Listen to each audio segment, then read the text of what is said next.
करवा चौथ व्रत कथा। यह व्रत अति प्राचीन है। इसका प्रचलन महाभारत से भी पूर्व का है। ये व्रत सौभाग्यवती महिलाओं के लिए उत्तम माना गया है। सामान्य मान्यता के अनुसार सुहागन स्त्रियां इस व्रत को अपने पति की दीर्घ आयु के लिए रखती हैं। कहा जाता है इसे पांडवों की पत्नी द्रौपदी ने भी किया था। समय: ये व्रत कार्तिक कृष्ण पक्ष को चंद्रोदय चतुर्थी में किया जाता है। व्रत की विधि: कार्तिक मास के कृष्ण की चतुर्थी को करवा चौथ कहते हैं। सुहागन स्त्रियों के लिए ये व्रत बहुत ही श्रेष्ठ व्रत है। स्त्रियां इस व्रत को अपने पति के दीर्घजीवी होने के लिए करती हैं। इस दिन सुहागन स्त्रियां चावल पीसकर दीवार पर करवा चौथ बनाती हैं, जिसे बर कहते हैं। इस करवा चौथ में पति के अनेक रूप बनाए जाते हैं तथा सुहागन की वस्तुएं जैसे चूड़ी, बिंदी, बिछुआ, मेहंदी और महावर आदि के साथ साथ दूध देने वाली गाय, करुआ बेचने वाली कुम्हारी, महावर लगाने वाली नाई, चूड़ी पहनने वाली मणिहारिणी, 7 बाई और उनकी इकलौती बहन, सूरज, चंद्रमा, गोरा और पार्वती आदि देवी देवताओं के भी चित्र बनाए जाते हैं।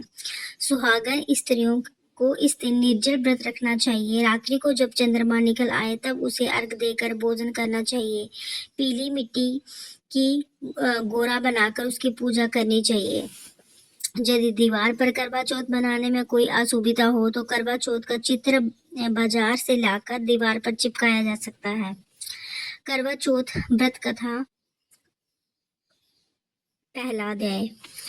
एक साहूकार था जिसके 7 बेटे और 1 बेटी थी। सातों भाई व बहन एक साथ बैठकर भोजन करते थे। एक दिन कार्तिक की चौथ का व्रत आया तो भाई बोला कि बहन आओ भोजन करें।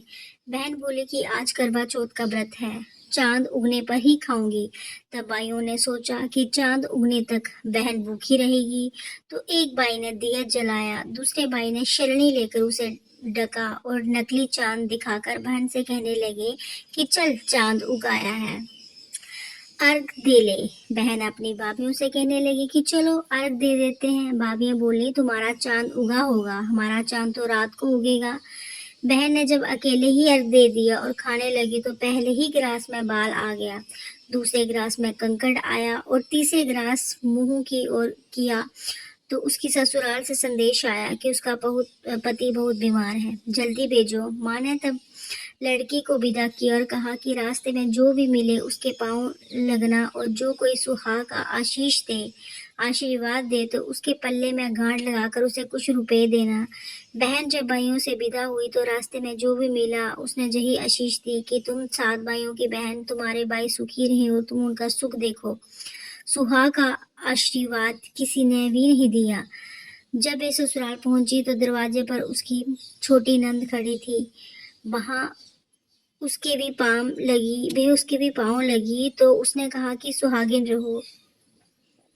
जब वह अपने ससुराल पहुंची तो छोटी ननंद के पांव लगी तो ननंद ने बोला कि सुहागिन रहो, सुपूती हो। तो उसने ये सुनकर पल्ले में गांठ बांधी और ननंद को सोने का सिक्का दिया।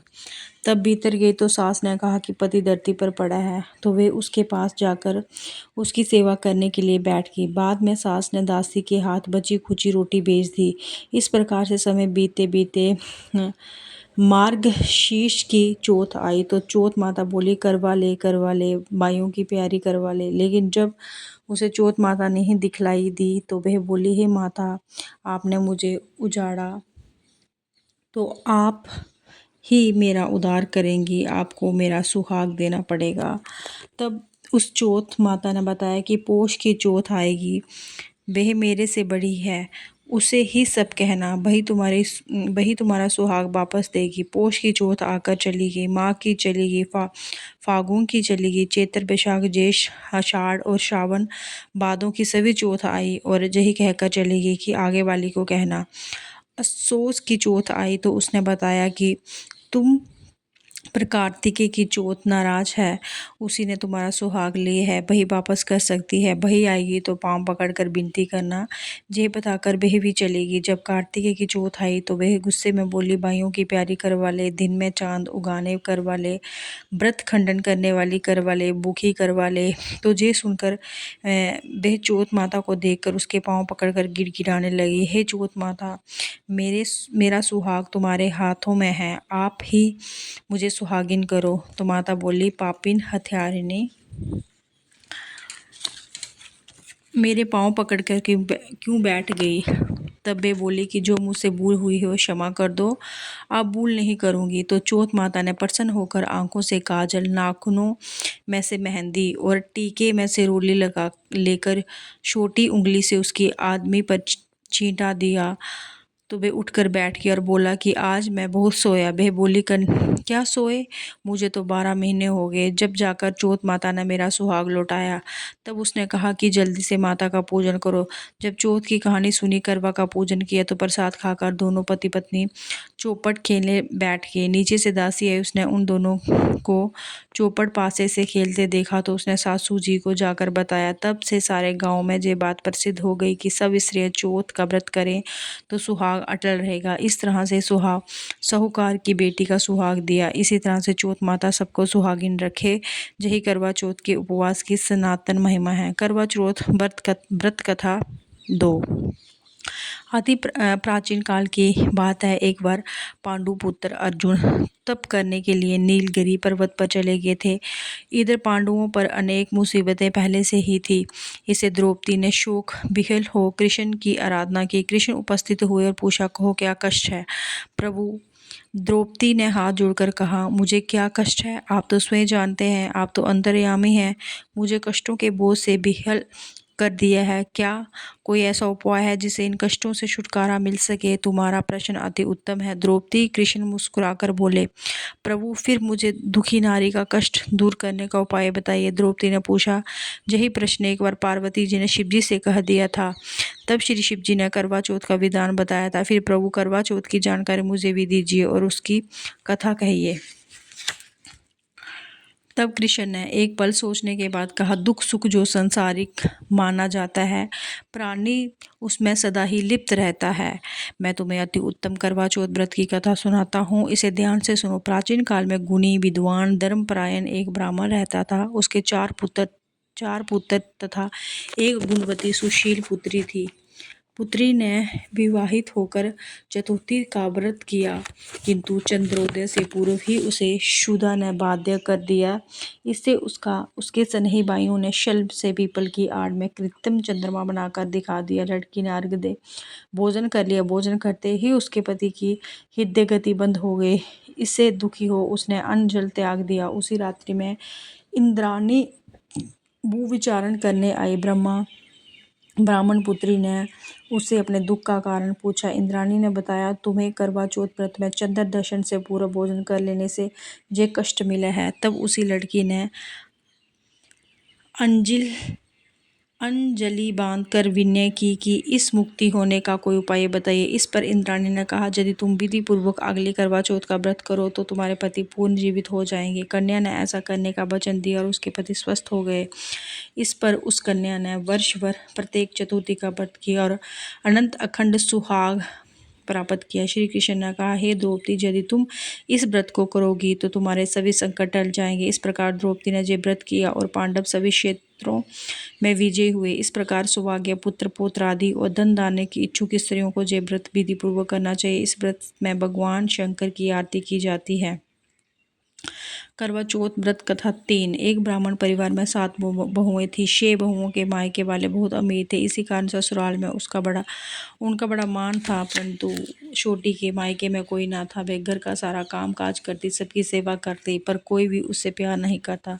सभी धुतकारते रहते। 30 त्योहारों पर भी जब उसके मायके से कोई ना आता तो वह बहुत दुखी होती थी। हर वर्ष की तरह इस वर्ष भी करवा चौथ का व्रत आया। अन्य बहुओं के मायके से उनके छोटे भाई करवा लेकर आए, पर छोटी के मायके में यदि कोई होता तो करवा भी लाता। सास भी छोटी को ही खरी खोटी सुना रही थी। तभी दुखी हो घर से निकल पड़ी और जंगल में जाकर रोने लगी। एक नागा बहुत देर से उसका रोना सुन रहे थे। अंत में वे अपने बिल से बाहर निकले। एक नाग बहुत देर से उनका रोना सुन रहे थे। अंत में वे अपने बिल से बाहर निकले और छोटी बहू से पूछने लगे, बेटी क्या बात है, तुम रो क्यों रही हो? छोटी बहू बोली, आज करवा चौथ है, मेरा कोई भाई नहीं है। यदि मेरा कोई भाई होता तो आज जरूर करवा लेकर आता। नाग को छोटी बहू पर दया आई। नाग ने कहा, बेटी तुम घर चलो, मैं भी करवा लेकर आता हूँ। थोड़ी देर बाद नाग ससुराल पहुंचा। ससुराल वाले इतना सामान देकर चकित हो गए। सास भी प्रसन्न हो गई। सास ने प्रसन्न मन से छोटी बहू को नाग देवता के साथ भेज दिया। नाग देवता ने छोटी बहू को अपना सारा महल दिखाया और कहा, जितने दिन चाहो आराम से रहो, मन चाहा खाओ, मन चाहा पहनो, पर एक बात याद रखना, सामने रखी नाद कभी मत खोलना। छोटी बहू सारा समय महल में आराम से काटती, पर नाद के बारे में उसकी उत्सुकता बढ़ती जाती। एक दिन जब घर में कोई ना था तो उसने नाद को उठाकर देखा तो हजारों छोटे छोटे सांपों के बच्चे इधर उधर रेंगने लगे। उसने जल्दी ही नाद ढक दी। जल्दी में एक सांप की पूंछ नाद के नीचे आकर कट गई। शाम को नाग के आने पर छोटी ने अपनी गलती स्वीकार कर ली। नाग ने भी उसे क्षमा कर दिया। जब छोटी ने ससुराल जाने की इच्छा की तो उससे धन रत्न आदि देकर विदा किया। छोटी के ससुराल में अब उसकी बड़ी इज्जत होने लगी। जिस सांप की पूंछ कटी थी उसे सभी बंडा कहकर तंग करते थे। एक दिन उसने अपनी माँ से पूछा कि मेरी पूंछ कैसे कटी। माँ ने कहा कि छोटी बहू के नाद उठाने और जल्दी में रखने में ही तुम्हारी पूंछ कटी है। तो वे बोला कि मैं छोटी से बदला लूँगा। माँ के बहुत समझाने पर भी वे एक दिन चुपचाप छोटी के घर जा पहुँचा और मौका पाकर उसे काटने की सोचने लगा। वहाँ छोटी बहू और उसकी सास में किसी बात पर बहस हो रही थी तो छोटी कसम खा खा कर कह रही थी कि मैंने ऐसा नहीं किया है। कह रही थी कि मुझे बंडा भैया से प्यारा कोई नहीं है। उन्हीं की कसम खा कर कहती हूँ कि मैंने ऐसा नहीं किया है। बंडा ने जब सुना तो सोचने लगा, जी मुझसे इतना प्यार करती है, मैं इसे ही काटने आया हूँ।